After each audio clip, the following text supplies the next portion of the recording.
The mass media are in the first place major corporations. You know, that's what they are. They are some of the biggest corporations in the country, and they're closely interlocked with other corporations.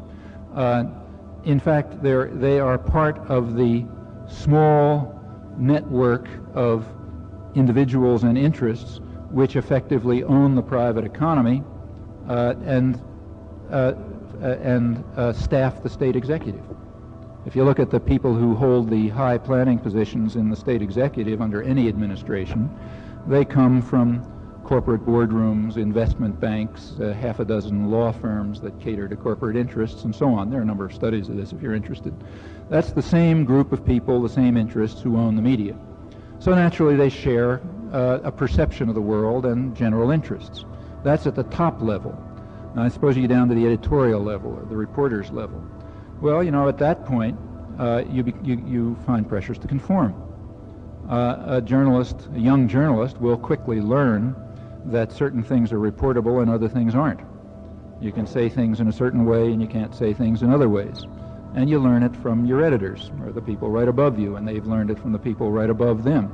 Remember, corporations are the private equivalent of what we call fascism in the political realm. The decision-making structure in a corporation is top-down. You give orders and they get executed by down below and so on and so forth, and the orders ultimately come from the owners. Furthermore, the media have a market. That market is other corporations. The market for the media is advertisers. Remember, the media do not make their money on sales to you and me. In fact, every purchase of a newspaper or journal usually costs them money. Right? That's the way the political economy of the media work. Their market is advertisers, which imposes yet another constraint. They want to maintain a relationship to the state, which is their friends. You know, there's a kind of interpenetration up and back. In fact, even the individuals flow up and back. There's a constant flow between corporate boardrooms, state managers, media executives, and top-level media people, university elites who play the game by the rules, and so on. They all belong to the same privileged elite. They all benefit the same way. They perceive the world the same way. If any of them get out of line, they're excluded. And that can happen even at a very high level. And that was enough to set in motion the technique of control. You'll notice that the state is under exactly the same technique of control in a capitalist democracy. Suppose that the state, in fact, is staffed by those who have resources. But suppose it tried to deviate. Suppose it started to pursue policies that didn't conform to the interests of those who make the investment decisions, who essentially own the place. Well, what would happen, in fact does happen, is a decline in investment, the beginning of capital flight, just a little bit, enough to tell them that the country is going to go down the tube unless they go back to the main course. Now, what that means is that when true decision-making power is in private hands, the political system is marginal and the ideological institutions are limited. And incidentally, these conditions almost never arise because they're all staffed by people with the same interests and the same background and the same perception anyway. Getting back again to the reporter, they just shape up, or else they're out.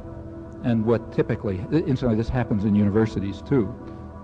Those of you who are going on in the ideological professions, the social sciences and so on, you'll learn this. You'll learn that you got to conform. Now, it's not 100%. You know, the system is willing to tolerate statistical error. But it's got to be enough so that there isn't any significant deviation. And you do come under pressures to conform, all sorts of pressures. What happens is that if you decide, well, I'll conform a little, you know, I'll do what they say, but I'll keep my independence of mind, as soon as you begin to do that, you're lost, unless you're a very rare individual. Because what happens is you begin to conform, you begin to get the privilege of conformity, you soon come to believe what you're saying because it's useful to believe it, and then you've internalized the system of indoctrination and distortion and deception, and then you're a willing member of the privileged elites that control thought and indoctrination. That happens all the time, all the way to the top, you know. I mean, it's a very rare person, very rare, almost to the point of non-existence, who can tolerate what's called cognitive dissonance, saying one thing and believing another. You start saying certain things because it's necessary to say them, and pretty soon you're believing them, because you just have to. There is no atrocity, in my view, that we know of, that has been carried out in the world that wasn't justified by its perpetrators as highly moral. That includes, incidentally, Nazi genocide. You read Himmler's diaries, to go to the sort of extreme, and it's all full of how noble this is and how much strength it requires and so on and so forth. Slavery was justified by the slave owners with moral arguments.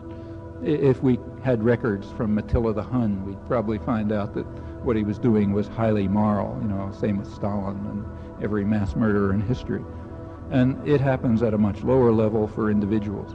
Incidentally, you're all familiar with this from your personal lives, and it's worth bearing in mind. So I doubt if there's anybody here who hasn't done pretty rotten things in their life at some time. But I also am willing to bet that every one of you has figured out a way to make that exactly the right and moral and proper thing to do. Okay? And that's what happens when you become parts of institutions too. So that's the way the indoctrination works on the participants. And it ends up being a very effective system, ultimately rooted in control over resources, exactly as you'd expect. It's not very mysterious. Some people talk about it as this is conspiracy theory. It's really idiotic. It's not a conspiracy. Like if the board of managers of General Motors decides to maximize profit, that's not a conspiracy. In fact, if they didn't do it, they'd be thrown out. That's the institutional role they have to play. And the ideological institutions also have a role that they have to play within a nexus of institutions, and if they don't play that role, or if individuals within them don't play that role, they'll be replaced by others who do.